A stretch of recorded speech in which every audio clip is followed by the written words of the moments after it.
За мэдээж хэрэг юу вэ гэхээр Витийн теоремсоор юу болох вэ? X1 дээр нэмэх нь X2 бол хэдтэй тэнцвэр байх ёстой. Тэнцвэртэй 4-ийг хуваах нь 2 буюу 2-тэй тэнцвэр байх ёстой тийм. За яг үүтээр юу болох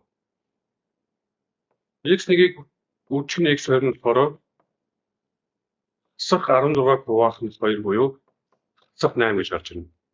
Тэ? За эндээс мэдээж хэрэг энэ нийлбэр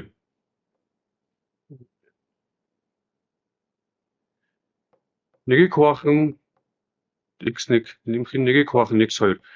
Энэ нийлбэрийг олоход бид нар яах вэ? Ерхий өрөг тийм үү? Ерхий өрөг. Ижил хуваарьтай болно.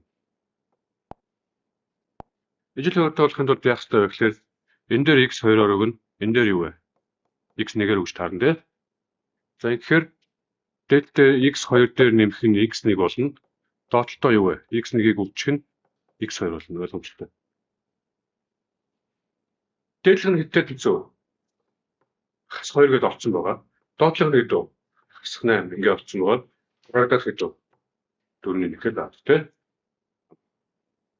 За